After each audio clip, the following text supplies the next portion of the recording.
Como lo hemos venido haciendo, pues vamos a retomar pues un pequeño resumen de la sesión previa, un resumen práctico y conciso al respecto.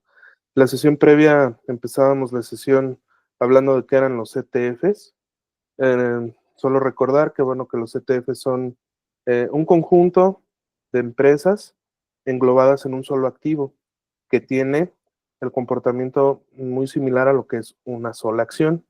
Es como si hiciéramos un pastel con rebanadas de Nvidia, de Google, de Apple, de Microsoft.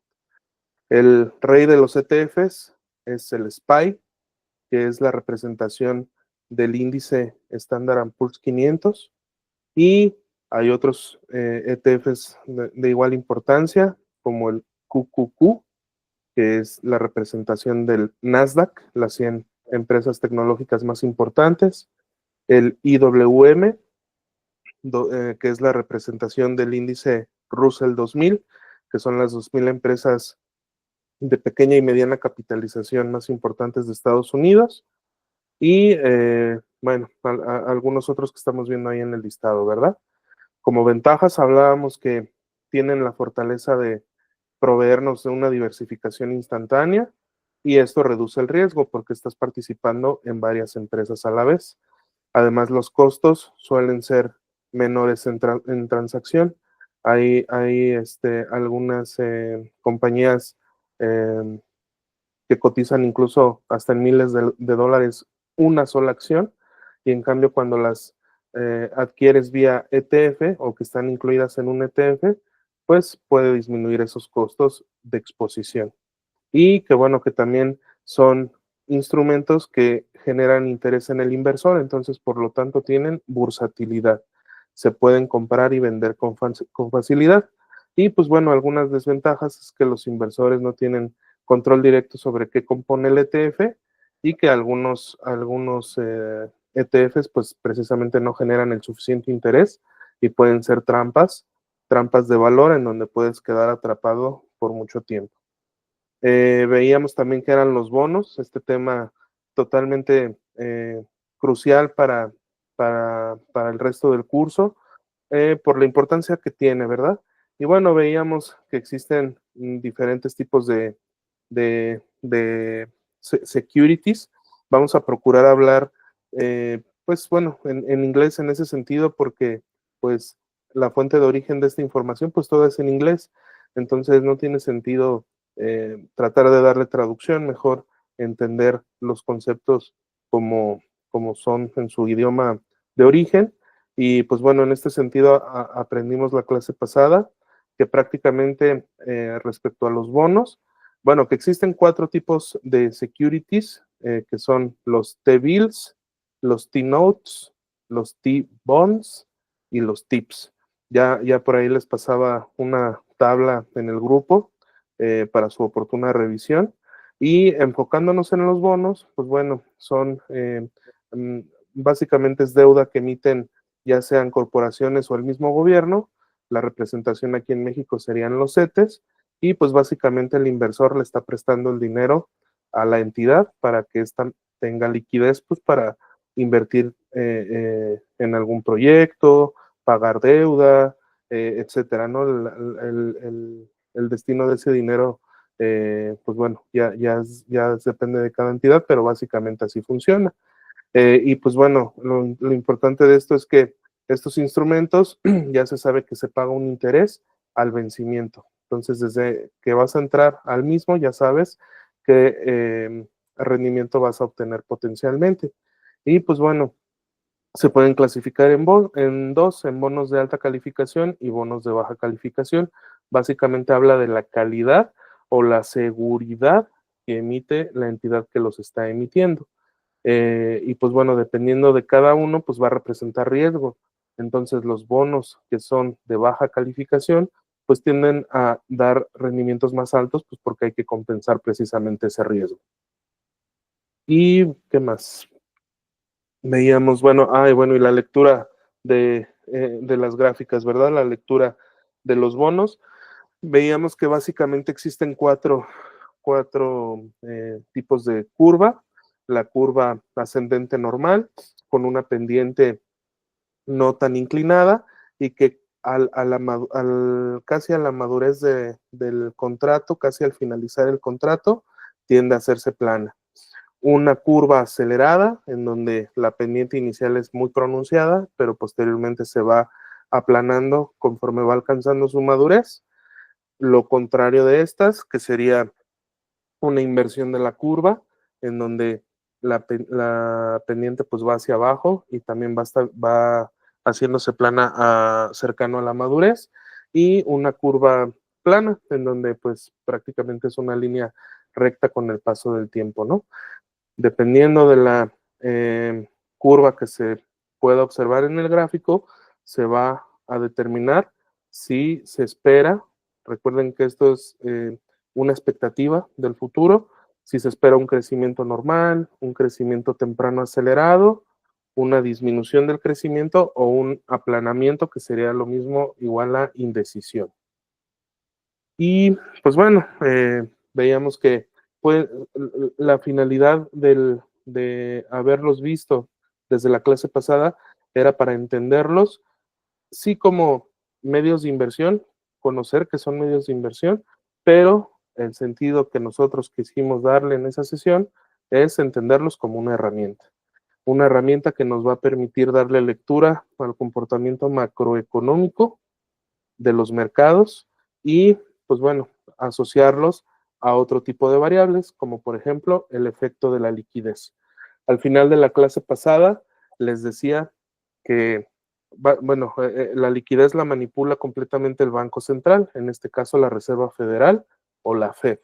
Entonces, cuando la Fed le inyecta liquidez al sistema financiero, es como si nos diera nuestro domingo, nuestra mesada. Entonces, ¿qué va a hacer el ente que dispone de dinero? Pues suele gastar, suele comprar acciones, suele comprar instrumentos. En cambio, cuando retira la liquidez, pues es como si nos castigaran. El dinero sale y por lo tanto empiezan las ventas para obtener el beneficio previo de haber comprado.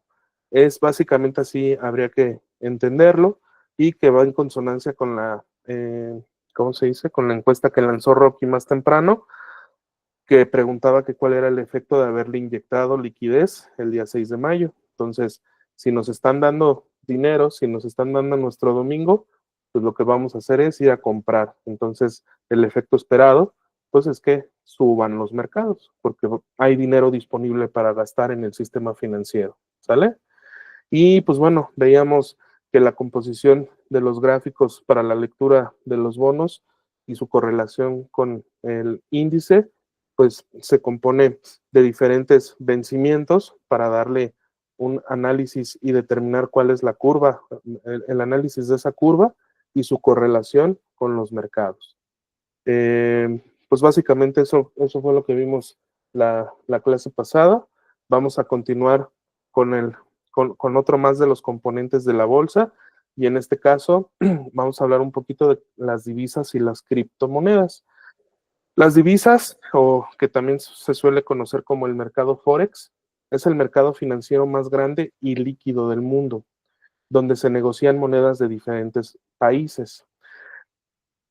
Básicamente se podría considerar en términos muy generales que existen dos razones por las cuales se pueden negociar las monedas de diferentes países. Una es por especular, y al especular, pues tú pretendes obtener beneficio de esa especulación, o sea, atinarle a la dirección que va el tipo de cambio comparando un par de monedas. El ejemplo más obvio para nosotros pues es la comparación del dólar americano con el peso mexicano, pero se pueden comparar el euro y el dólar, se pueden comparar el euro y el yen japonés, se puede comparar el dólar y el yuan chino. Vaya, los pares son innumerables. Pero los más habituales pues son obviamente de las monedas más fuertes, porque son las monedas más líquidas. Existe un índice que se llama DXY, el DXY, que se compone de las monedas más fuertes del mundo. básicamente está la libra esterlina, el euro, el yen, y que son monedas que confrontan al dólar estadounidense. Entonces, esos pares son los más importantes, el dólar contra esas otras monedas. Ajá. Y el otro la otra finalidad de entrar y de intercambiar divisas, pues es porque los negocios necesitan convertir el dinero hacia su moneda de origen. ¿A qué me refiero? Por ejemplo, Apple, pues es una empresa estadounidense 100%, sin embargo tiene exposición en todas partes del mundo. Entonces, si un iPhone se vende en Japón, pues ese iPhone se va a cobrar en yenes. Entonces, la empresa, el núcleo de Apple que está en Japón, para traer las ganancias a Estados Unidos, no las trae en yenes, las trae en dólar americano y por ello la empresa tiene que entrar al mercado de divisas para hacer el intercambio de las monedas. Entonces, pues bueno, como les decía, se comercializa a través de pares de divisas y se puede especular buscando las ganancias en las fluctuaciones, en las diferencias de los tipos de cambio. La relación entre Forex y la bolsa, pues es porque una moneda fuerte puede hacer que los productos de un país sean más caros. Por eso es la importancia del análisis del tipo de cambio para los compradores extranjeros, lo que podría afectar negativamente a las empresas exportadoras y por ende sus acciones. Mientras que una moneda débil podría beneficiar a los exportadores a hacer sus productos más competitivos. Adelante, Rajit, te escucho. Buenas tardes. Hola. El tipo de cambio es el mismo para las empresas que se nos da a nosotros. Sí, básicamente es el del sistema interbancario. Cuando estás en el mercado de Forex, porque por ejemplo, cuando tú quieres comprar como cliente, digamos que tú tienes una cuenta de Banamex y quieres ir a comprar dólares, el tipo de cambio es un poquito más elevado que que el interbancario. En el mercado de Forex es el precio real Para todos. para todo y ¿cómo se dice? O sea, el precio real que se da entre los bancos. Por eso por eso se considera como ¿cómo se dice? El precio real. Pero ese no es el que exponen con el cliente. Generalmente al cliente se le da otro tipo de precio, un precio más alto por la transacción de comprar y vender monedas. ¿Sí, sí contesté tu pregunta? Sí, sí, muchas Así gracias. el ejemplo más fácil para entenderlo es, por ejemplo, si tú estás en el extranjero, si estás de vacaciones en Estados Unidos y haces una compra con tu tarjeta de crédito, ese tipo de cambio es el más cercano al tipo de cambio interbancario.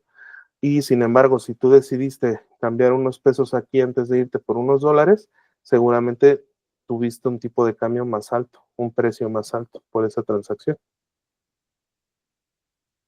¿Sale? Ok, muy bien. Gracias. No, pues excelente. Continuamos entonces.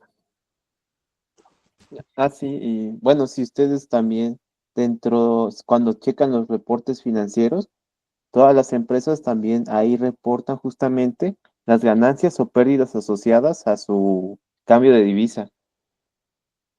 Siempre hay un spread, siempre hay una diferencia, porque en la teoría económica, sin ser economista yo, pero eso lo sé yo, siempre hay dos precios. Hay un precio de compra y un precio de venta. Ese diferencial es el que da prácticamente las ganancias bueno, en este caso al sistema financiero por ser parte de esa transacción y también agrega cierta comisión, pero que va implícita en ese spread.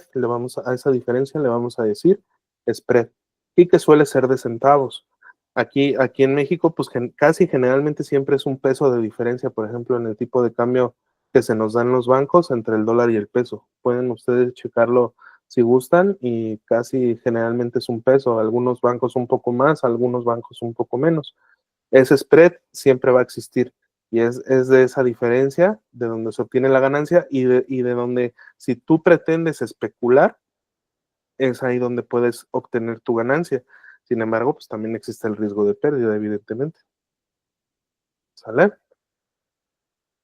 Muy bien. Entonces, y pues bueno, las criptomonedas que están diseñadas para ser utilizadas en transacciones entre pares sin estar sujetas a ningún gobierno o banco central. Esto era lo que decía la teoría en el origen de las criptomonedas. Actualmente cada vez más es más latente la regulación por parte de los entes financieros. Entonces, pues realmente el tema de la independencia y de el hecho de que no estén subyugadas bajo ninguna regulación, pues poco a poco está siendo eliminado, ¿verdad? De su naturaleza. Sin embargo, se han vuelto un activo interesante para un grupo grande de inversores y que también a su vez fungen y sirven como herramienta de análisis, sobre todo para analizar empresas de naturaleza tecnológica, por todo lo que implica, por todas las implicaciones que tiene, desde la génesis y la creación de la moneda electrónica o criptomoneda, hasta el hecho de que algunas empresas tienen cobertura y acceden a compras periódicas al respecto. Entonces, estos proyectos se respaldan por tecnologías nuevas, disruptivas aparentemente, como el Bitcoin, que fue el que de alguna manera abrió el paso a las tecnologías blockchain. No nos vamos a adentrar mucho en el tema, pero para entender qué es la tecnología blockchain, pues básicamente es como entender como un código secuencial que va ordenado y que la tecnología hasta hace no mucho se supone que era impenetrable. Sin embargo, con el advenimiento de las computadoras cuánticas, que actualmente no están en el mercado como tal, pero se prevé que las computadoras cuánticas tengan la potencia y la capacidad de romper estos códigos, de poder entrar en estos códigos. Entonces, lo que se supone que es una de las fortalezas principales del Bitcoin, por ejemplo, pues con estas tecnologías puede quedar completamente destrozado porque la computadora tiene esa capacidad. También a su vez se pueden respaldar en la creación de contratos y aplicaciones inteligentes, en el suministro limitado de la criptomoneda. El ejemplo concreto es el Bitcoin, por ejemplo, que se supone que tiene, no recuerdo el número ahorita de cuántas monedas se van a crear a lo largo de su historia, pero por decir un número, digamos que van a ser 100 solamente bitcoins, y cuando se alcance esa cantidad, no se va a poder crear ninguna otra más moneda, ¿verdad? Esto hizo de alguna manera simular la naturaleza, sobre todo de lo que es el oro, que se supone que es, no se supone, pues es un recurso limitado, un recurso natural limitado, y eso, haciendo eso, quisieron replicar esa naturaleza para agregarle valor a este activo. Y pues bueno, también es importante y se va a respaldar en el nivel de adopción y confianza de la criptomoneda. Volvemos al Bitcoin como la moneda rey. Hay otras monedas que se han ganado un espacio en este ecosistema, como Ethereum, como LTC, como de las fuertes ADA, Solana, perdón, se llama la moneda. Y sin embargo, también hay otras monedas que pues fueron y que no tienen ningún nivel de confianza. Las meme coins le dicen. Algunas de ellas, pues por ejemplo, las que se me ocurren, la famosa con la carita del perrito Chems, la Doggy Coin, que a pesar de que no tiene en teoría, vaya, confianza, porque no está basada en algo importante, pero sí que ha tenido una adopción importante en el medio consumidor de este tipo de activos. Algunas otras, hay una que se llama Fartcoin, yo no sabía que existía una así. Fart en inglés significa flatulencia, o sea, así de disparatado podría sonar este ecosistema. Y pues bueno, su falta de regulación y su alta volatilidad las hacen una inversión considerada de riesgo. Sin embargo, cada vez se asemejan más al comportamiento de la bolsa en aspectos macroeconómicos, como era lo que decíamos. Por aquí estoy leyendo un saludo de Claudia. Hola Claudia, buenas tardes. ¿Alguna duda, alguna pregunta? ¿O solo era por saludar? Muy bien, continuamos. Entonces, ¿hasta aquí alguna pregunta? ¿Hasta aquí alguna duda? De hecho, apenas hace como 3 días salió la caída de la meme coin que se llamaba Trump. Ah, claro, sí. Ajá. Creo que cayó como un 95%. O Sí, sea, sí.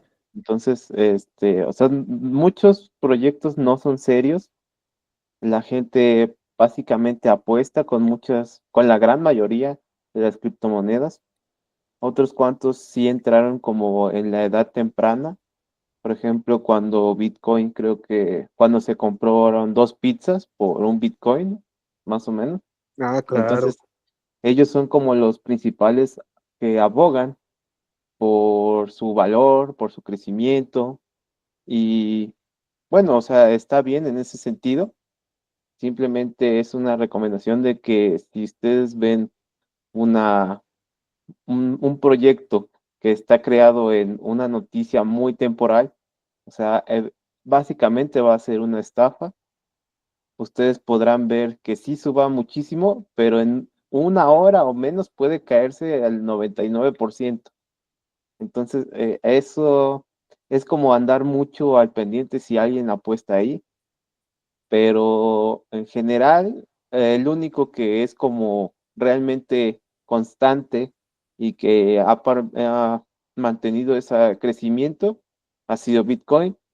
Las demás han quedado como a veces un poco rezagadas. El mismo Ethereum que se esperaba que llevara un crecimiento a la par de Bitcoin, porque ellos proponían que podrían hacer contratos, pero que respaldaran en activos como viviendas. O sea, se esperaba que Ethereum llegara a tener ese valor en que tiene por detrás el sector habitacional, o sea, que estuviera realmente respaldado por casas, pero como que no ha progresado tanto y entonces se cayó. Y en cambio el Bitcoin pues siguió subiendo entre aspectos de inflación, entre la tecnología que tiene asociada y pues realmente si ustedes consideran criptomonedas para tener inversiones, procuren que sea la respaldada como Bitcoin y no caigan en proyectos que se vean sospechosos.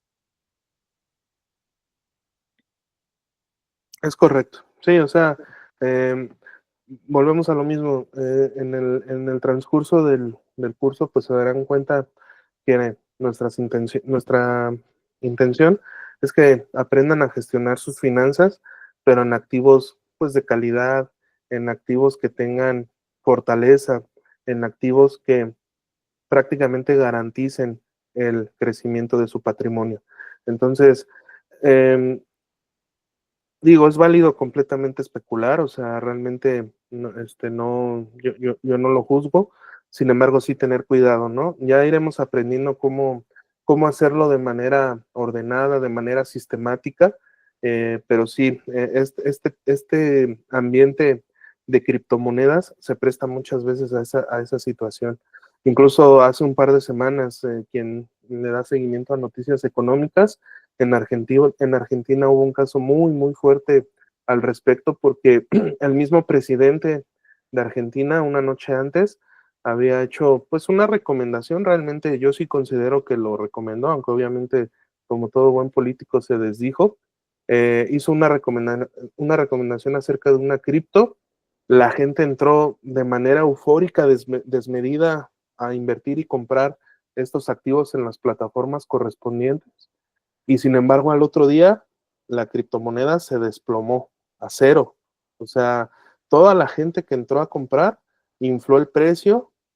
En el transcurso de la madrugada, inversores de más peso, con más dinero, tumbaron el precio vendiendo el activo.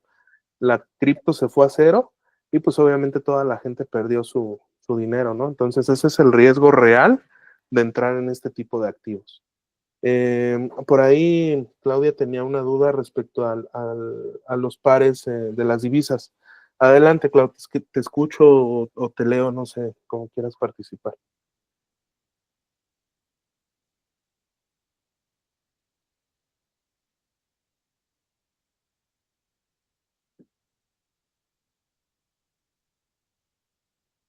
Adelante, ¿eh?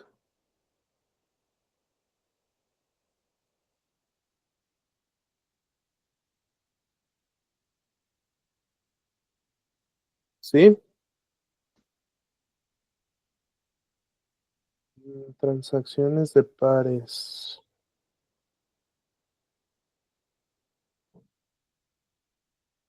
Ujú. Sí, pares.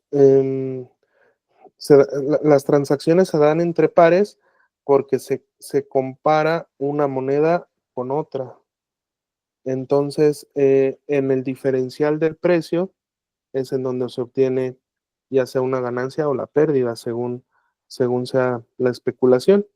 Pero bueno, en el mercado de divisas, pues es eso, ¿no? Intercambiar una moneda por otra. No sé si esa sea la naturaleza de la pregunta. Es como cuando dicen, compré el dólar a 16. Y Exacto. como lo oyes de un mexicano, pues estoy comprando, le costó 16 pesos el dólar. A ese par se refiere. Y luego Así es, dicen, no, pues lo vendí a 20. Entonces ese diferencial en porcentaje, que será como un 20%. más o menos. Entonces esa es su ganancia. Especuló a que una moneda se iba a valorizar respecto a otra. Así es, sí, básicamente es eso, ¿no? O sea, intercambié 16 pesos mexicanos para obtener un dólar. Y posteriormente vendí un dólar y recibí 20 pesos mexicanos.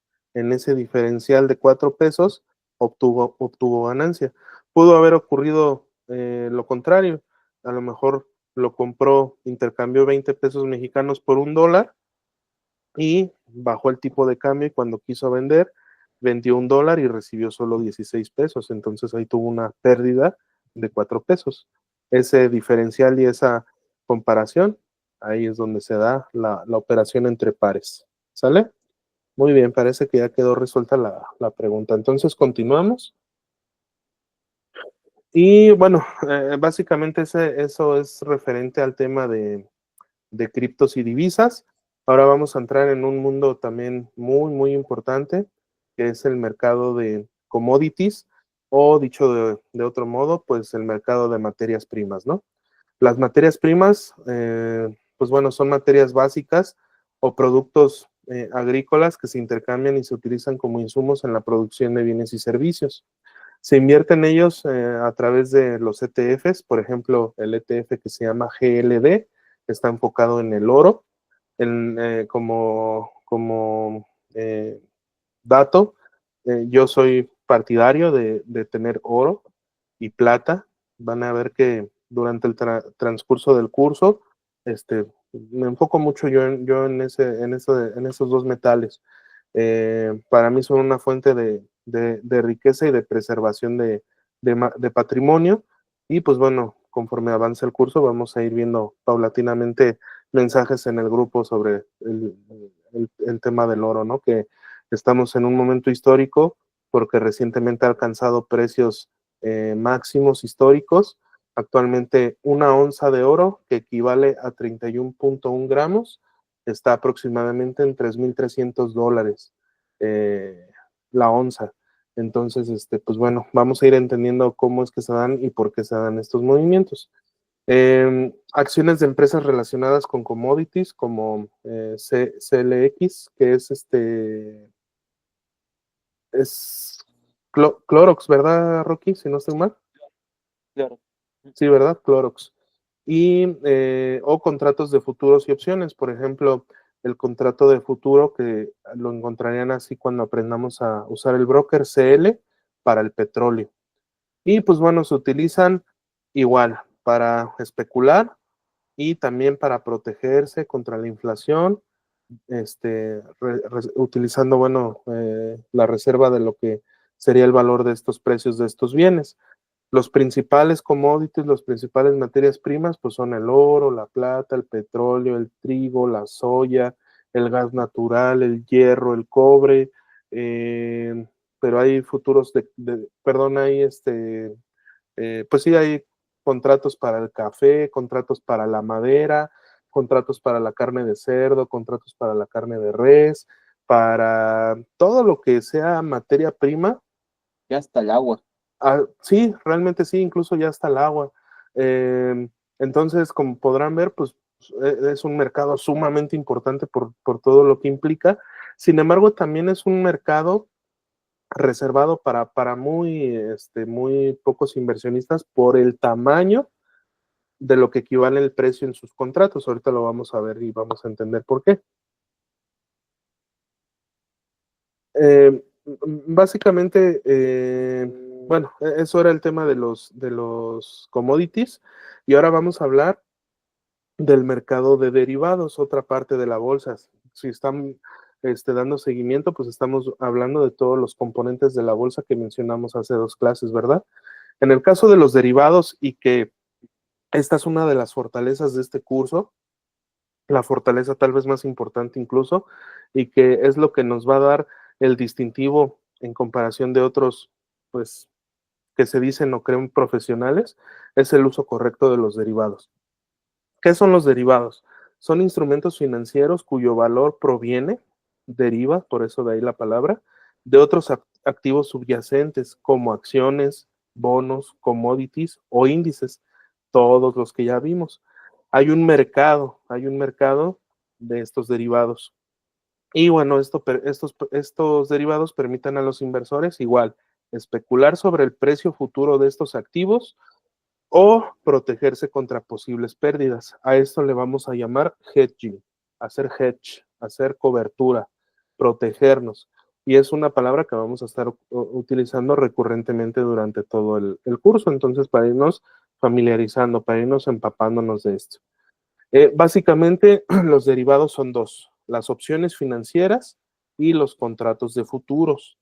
Entonces, estos contratos, en resumen, son contratos que establecen la obligación de intercambiar un activo subyacente, volvemos a lo mismo, como acciones, índices, materias primas, a una fecha futura específica, a un precio acordado previamente. Ajá. O sea, desde el inicio ya sabes a qué precio estás acordando la compra de un producto y a qué fecha de vencimiento tienes la obligación de adquirirlo. ¿Sí? La que sigue, Rocky. Entonces, por ejemplo, este ejemplo es importante y esto mencionaba en los commodities, que es un mercado reservado para un selecto grupo de inversores por el tamaño que representa en costos. Los futuros, por ejemplo, pues permiten controlar grandes cantidades de un activo con un capital relativamente pequeño, pero bueno, eso entrecomillado, ¿verdad? Al valor nocional. Vamos a hablar mucho también de esto, valor nocional. Lo que vale un contrato de futuros no es lo mismo al valor total que representa. El valor total que representa es precisamente eso, el valor nocional. Entonces, poniéndolo en ejemplo, un contrato de futuros de petróleo crudo equivale a la compra de 1,000 barriles de petróleo. Entonces, si más o menos el petróleo está en $77.97 el barril, estamos hablando que el valor nocional de ese contrato es de $77,970.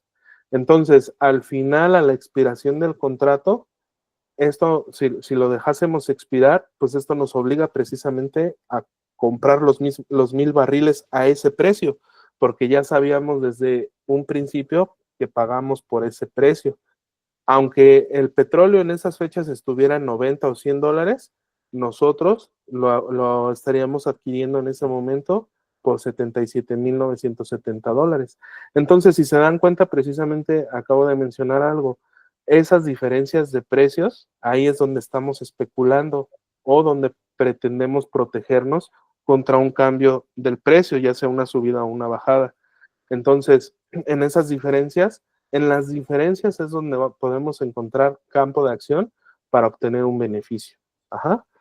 Y bueno, decíamos al inicio de esta diapositiva, un capital relativamente pequeño, porque bueno, el broker cuando estás comercializando estos contratos, no te pide que tengas en tu cuenta el total en ese momento, o sea, los $77,000.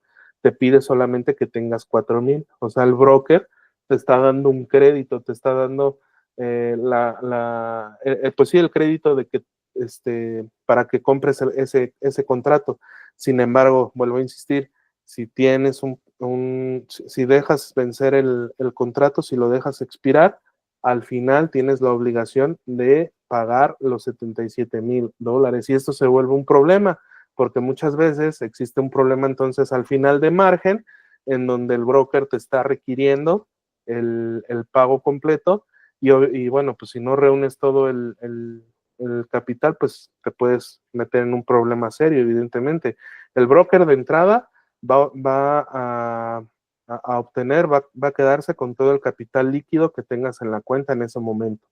Si tienes acciones de otras empresas o otro tipo de contratos, va a vender todo para obtener la liquidez de esos contratos y de esos activos.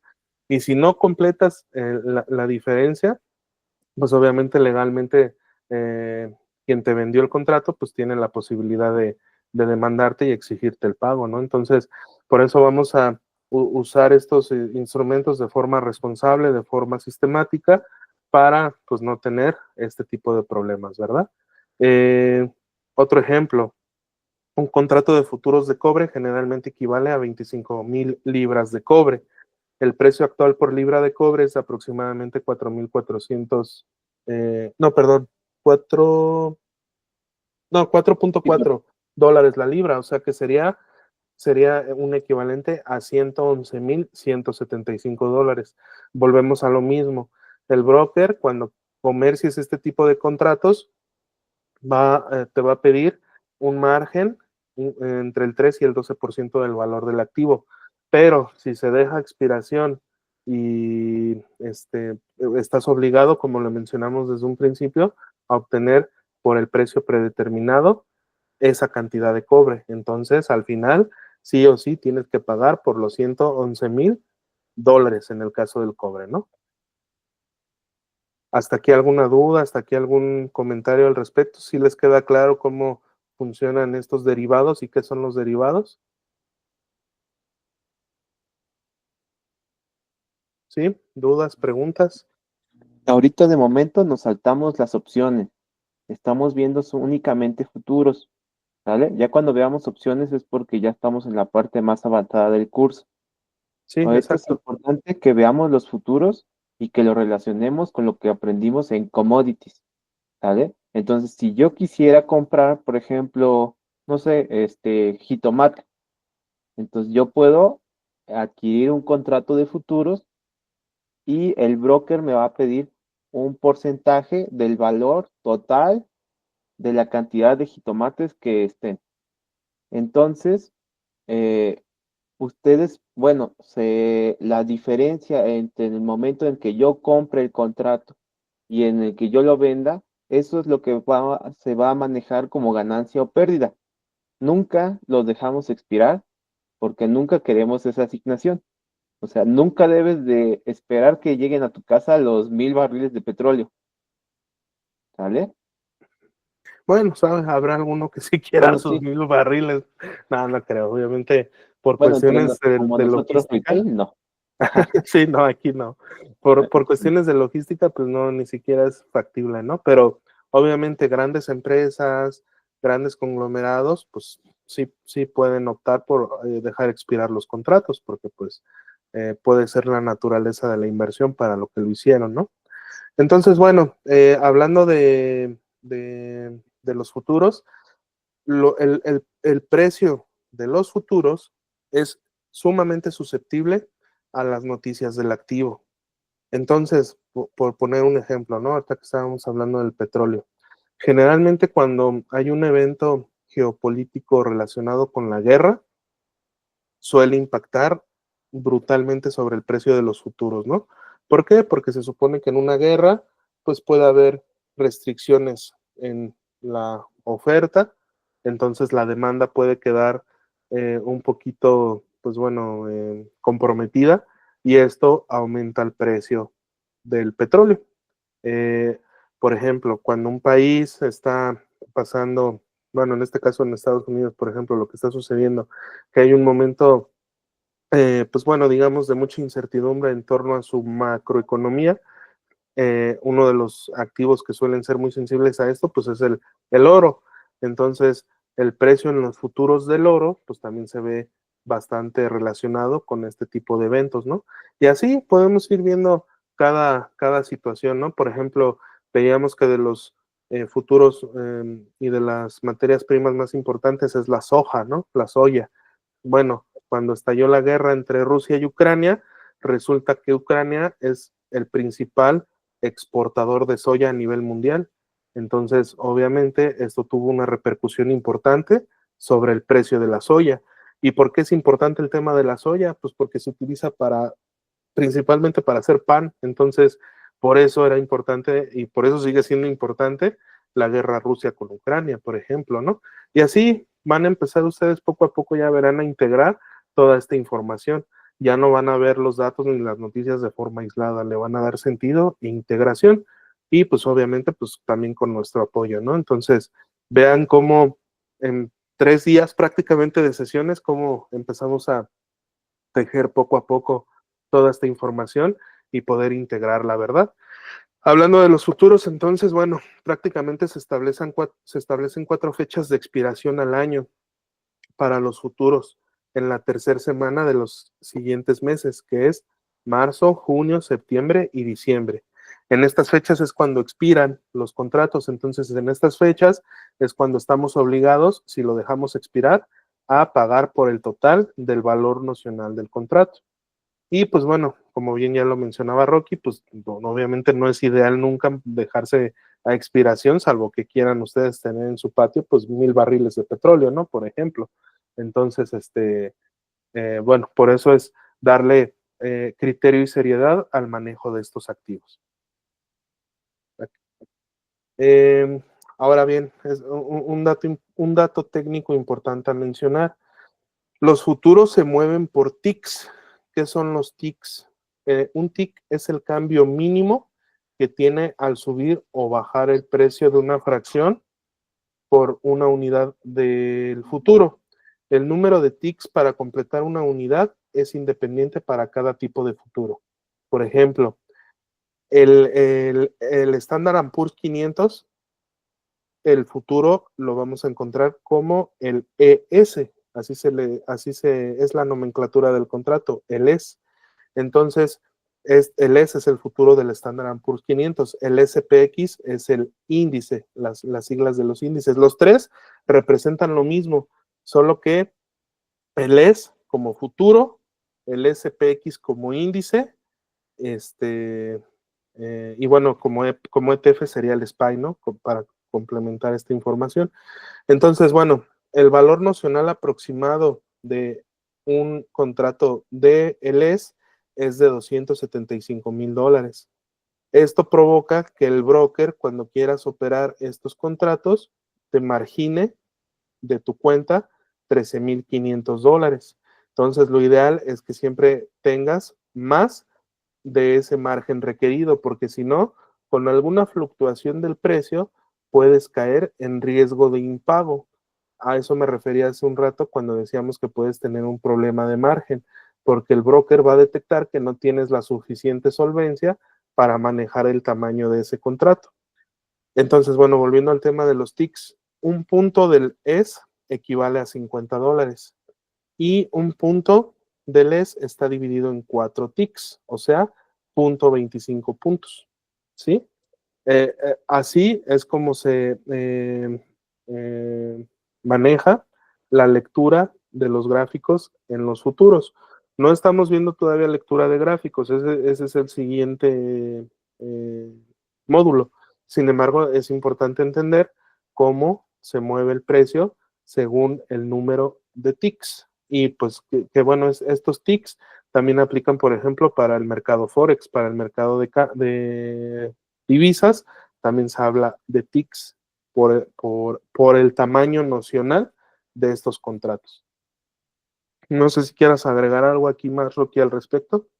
Sí, les preparé aquí un poquito para que lo vean en TradingView. Entonces, ya le habíamos visto cómo acceder a TradingView.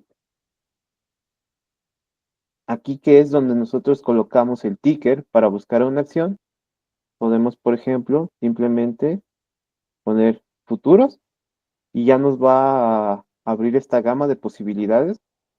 Por ejemplo, aquí vemos los futuros del Nasdaq, pero en una proporción más pequeña, es decir, vale como 1 a 10 de lo que vale el contrato normal. Los contratos del oro, los contratos del Bitcoin, del petróleo, y de ahí veamos, por ejemplo, cómo sacar un tick. Vamos a ver, por ejemplo, aquí, del petróleo, del cobre. Entonces, veamos en el lado derecho, en este eje, la escala que tienen. Entonces, vamos a lo más pequeño. Al parecer, se mueve de 5 en 5 unidades.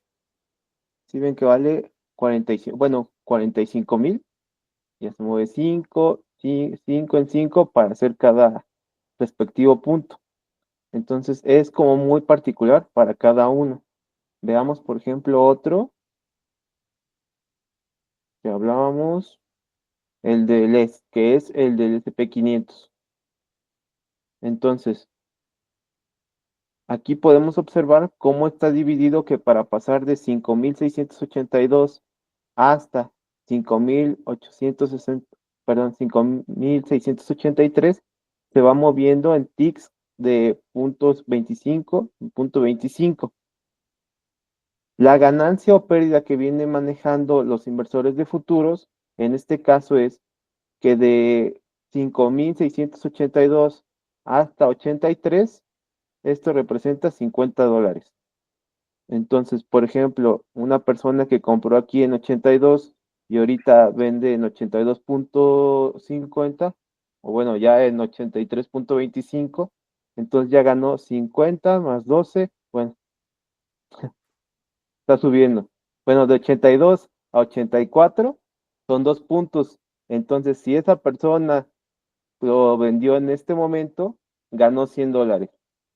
Sí queda un poquito más claro cómo son los futuros. Y bueno, suelen ser mecanismos bueno, se originaron como mecanismos de protección o para asegurar ventas. Entonces, por Exacto. eso es que normalmente era a expiración, pero la gente comenzó a especular porque pues venían eventos bueno, saben que puede cambiar cualquier cosa, la noticia, en este caso, por ejemplo, en los commodities, puede haber sequías, escasez, y eso puede afectar directamente la producción agrícola. Entonces, en ese cambio real es lo que se va a ver reflejado en los valores de los futuros, y entonces en esa diferencia es donde la gente tiene su ganancia o su pérdida.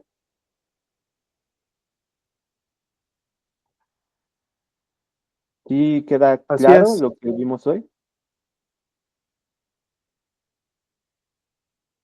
Lo que decía Rocky, por ejemplo, que el origen y naturaleza de estos contratos era para proteger, protegerse las empresas. Un ejemplo, por ejemplo, podrían ser las empresas aeronáuticas, ¿no? Las empresas aeronáuticas están sumamente expuestas al precio del petróleo por la turbocina. Entonces, ellos prefieren asegurar un precio al día de hoy, que no he visto en cuánto está el petróleo, pero creo que anda como en 65 más o menos. Imaginemos que de aquí a 3 meses, que es a 4 meses, perdón, que es la siguiente expiración, se concreta una guerra Estados Unidos-China, ¿no? Pues evidentemente esto dispararía brutalmente el precio del petróleo, porque condicionaría escasez, condicionaría disminución en la oferta. Entonces, es mejor asegurar hoy un precio de 60 y, ¿qué? 50 fíjate, hasta está más abajo de 60, está en Sí, es que 50 hubo y... una reunión de la OPEP. Sí, sí, sí. Bueno, hoy por hoy ahorita el petróleo está en 58, 59. Como les digo, imagínense si hubiese toco madera, una guerra entre Estados Unidos y China, esto dispararía el petróleo seguramente arriba de 100. Entonces, para asegurar operatividad, pues las empresas tienen que también cubrirse y garantizar precios. Y precisamente estos contratos nacieron para ello. Si hoy una empresa aeronáutica compra un contrato de futuros por el precio de 58, independientemente de que pase lo que pase en 4 meses, él garantiza ese precio de entrada comprando el día de hoy su contrato. ¿Sí me explico? Entonces, por eso es que tienen esa naturaleza de cobertura, ¿sí? Y pues bueno, así funciona con los demás. Yo hablé del petróleo porque, bueno, el petróleo es un activo sumamente sensible a muchas noticias. De hecho, pues bueno, está considerado también como uno de los, de los activos más manipulables por su propia naturaleza y porque, bueno, pues intervienen grandes multinacionales, organismos multinacionales. Entonces, ahorita la palabra que dijo Rocky, OPEP, OPEP es un conglomerado de países que pues prácticamente son los que nos dictaminan el precio mundial del petróleo. Y bueno, entre ellos Arabia Saudita, Emiratos Árabes, y que son los países productores principales de petróleo a nivel mundial. Entonces, ellos pueden decidir a conveniencia si disminuir el precio o aumentarlo. ¿Cómo lo hacen? A través de reducir o aumentar la producción. Entonces, pues este sería uno de los ejemplos acerca de los futuros y de cómo su origen precisamente fue para hacer coberturas para las empresas, coberturas del precio. ¿Sí? Hasta aquí, ¿alguna duda, alguna pregunta, algún comentario? ¿Cómo ven? ¿Interesante, no interesante? Los Muy escuchamos, ¿eh? interesante, gracias. Hasta ahora todo claro. Pregunta, más adelante vamos a ver, ahondar más como en los futuros de materias primas. Sí, Pues un poquito. un poco, Vamos ¿verdad, a Rocky? ver. Sí, es que históricamente hay como hubo una formación que dijeron que cualquier persona puede aprender a, a usar esto y se basaron en los futuros de la soya. Entonces, vamos a ver cómo fue esa estrategia y qué tanto sigue siendo válida. Así es, Pero, obviamente. Sí, sí, sí, te bueno, escucho, Rocky. o sea, si ustedes tienen alguna, pues, bueno, es de su interés adentrarse en un futuro específico, eh, es válido, mucha gente sí lo hace, y nada más es que se informen, por ejemplo, fechas de cosecha, climas que se prevén a futuro, o sea, se puede uno especializar en la información para obtener ese tipo de, pues, de expectativa al respecto, o bien podemos nosotros aplicar análisis técnico, que el análisis técnico, uno de sus principios es que es aplicable a todos los derivados y todos A pues, cualquier los tipo de valores, activo. ajá, a cualquier tipo de activo. Entonces, nunca está de más saber conocer, en dado caso, la materia prima que quisieran operar, pero también con el puro análisis técnico podríamos nosotros tener una previsión más acercada hacia la expectativa del movimiento que puedan tener. Así es. La, Gracias. la, Sí, no, bueno, yo nada más para complementar un poquito lo que dice Rocky, las que sí o sí les sugeriría y les diría que hay que darle seguimiento es a los futuros del petróleo, a los futuros del oro, a los futuros de la plata. Para mí esos son los futuros más importantes porque como lo mencioné también durante la presentación, pues sirven también incluso como un tipo de indicador del mercado. Entonces, vamos a ir dándole correlación a esta información y vamos a ir aprendiendo a integrar y entender el por qué pueden ser indicadores de la macroeconomía, que pues más o menos ya lo expliqué un poquito con estos ejemplos, ¿no? Entonces, pero sí, esos futuros, esos tres en concreto, sí serían como los de ley para ¿cómo se dice? Pues sí, para darle seguimiento de manera puntual, si no diaria, pues al menos una vez a la semana, 2 veces a la semana, para ver cómo se van comportando, ¿no? Lo que es el petróleo y la plata son importantes porque tienen una exposición a la industria sumamente importante.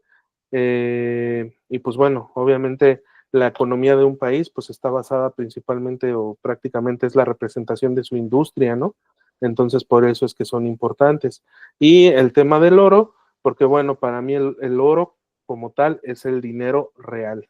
Por ahí algún inversor importante alguna vez dijo que el dinero real es el oro, todo lo demás es crédito.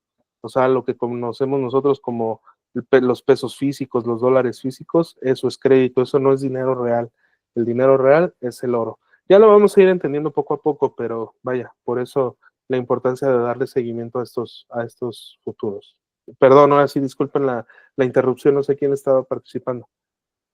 Sí, en su experiencia, bueno, tengo dos dudas. En su experiencia, ¿qué es más complejo operar, Forex o futuros de materias primas? Y la siguiente pregunta sería, así como se le da seguimiento al oro, plata y petróleo, ¿qué tanto seguimiento le dan a Bitcoin?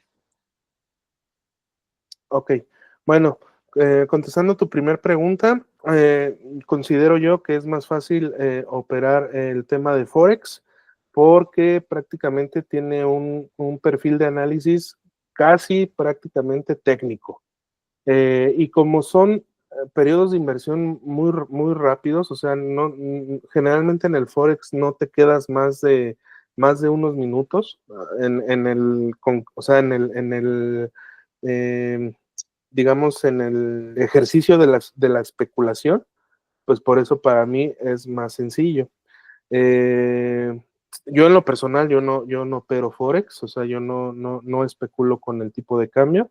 Pero bueno, como te digo, pues es casi 100% técnico, a diferencia del tema de commodities, que sí, como bien lo dice Rocky, pues tienes que tener cierto sentido de especialización sobre el tema, ¿no? Eh, es muy distinto tratarlo de analizar solamente con técnico, sí se puede hacer, pero todavía es más interesante entender el mercado. O sea, por ejemplo, si tú tienes una carnicería, por decirlo así, pues posiblemente sepas y tengas y seas entendida en el manejo de la carne de cerdo, ¿no? Por ejemplo. Entonces, eso te daría puntos agregados para entender los futuros de la carne de cerdo. O si tienes una mueblería, pues posiblemente el tema de las maderas, ¿no? Que también hay contratos para la madera. Y así, o sea, en los mercados de commodities, estoy de acuerdísimo de que corresponde tener una especialización sobre el tema, una especialización importante. Y pues obviamente hay temas y hay datos sumamente importantes que si no eres experto en el tema, pues te pueden dar un coco en la cabeza, ¿no? Por temas de ciclicidad, por temas de estacionalidad. Por ejemplo, yo no sé en qué temporada del año es la cosecha de la soya, ¿no? Por ejemplo, es mejor ser experto en esos temas para saber cómo y cuándo beneficiarte de ello. Y la siguiente pregunta de las criptomonedas, yo utilizo el tema del Bitcoin como un indicador que refleja el sector tecnológico del mercado. Hoy por hoy, el peso y el tamaño que representa el Bitcoin en el mercado de capitalización es tan importante que se comporta prácticamente a la par del sector tecnológico y que, bueno, como ya lo vimos en las clases pasadas, tiene una repercusión directa tanto en el Standard & Poor's como en el Nasdaq, que son pues los dos mercados más importantes a nivel global. Entonces, por lo mismo, sí, le doy seguimiento así por ello. Ajá. Sí, contesté tu pregunta. Sí, Sí, muchas bueno, gracias. yo quería complementar un poquito en el Forex.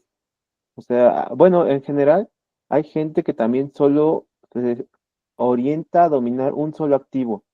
Puede ser un futuro, independientemente de que no tengan noción alguna de temporadas, pero eh, sí está esa vertiente en la que tú puedes estudiar tanto un activo que ya sabes bien cómo se va a comportar.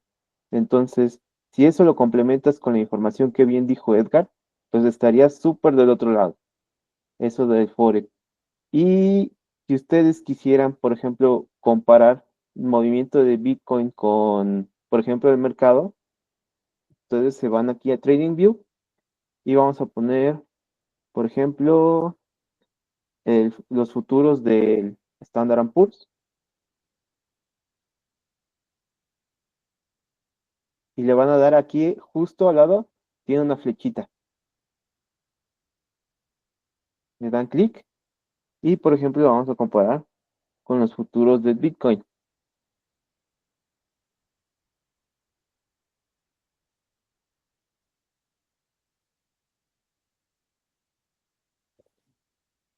Creo que ya quedó. Aquí está. Listo. Les puede preguntar en escala y cuál de las dos escalas se adapta más, en escala de porcentual o de escala de precios. Voy a poner porcentual. Y ese es más o menos el comportamiento que ha tenido Bitcoin, que está en color rosita. Algo más pequeña la escala.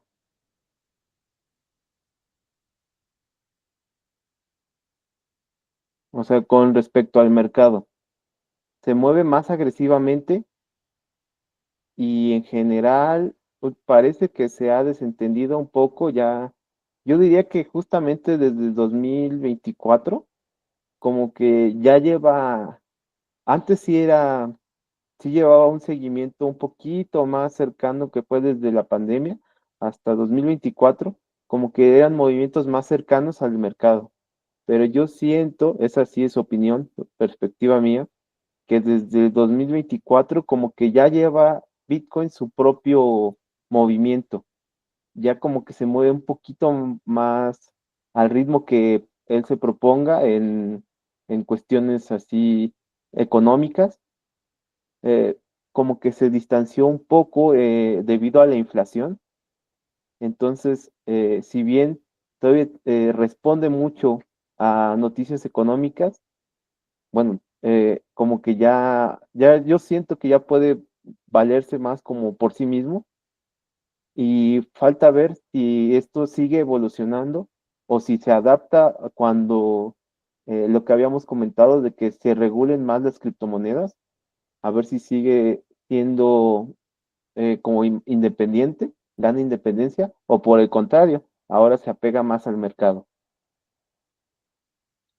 Sí, o sea, y a final de cuentas, pues no deja de ser solo una referencia, ¿no? Y bueno, pues si estás inmerso y si estás invertido en esos activos, pues obviamente estamos obligados a darle un seguimiento, pues pegadito, ¿verdad? Un seguimiento concreto. Entonces, pues bueno, esa sería la respuesta, ¿sale? ¿Qué más? ¿Qué seguiría, Rocky? Pues son 8:22 si quieres dar una reflexión o Sí, de tema creo que ya está aquí, ¿verdad? Creo que sería lo ideal.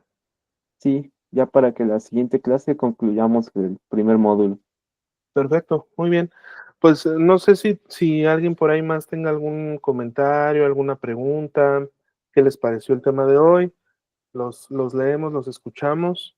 ¿Todo bien? ¿Dudas bien? Por aquí decía Sasha que tenía dudas sobre qué es protegerse, pero ya quedó claro, ok.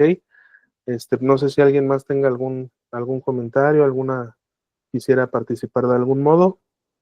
¿Cómo vamos? ¿Bien?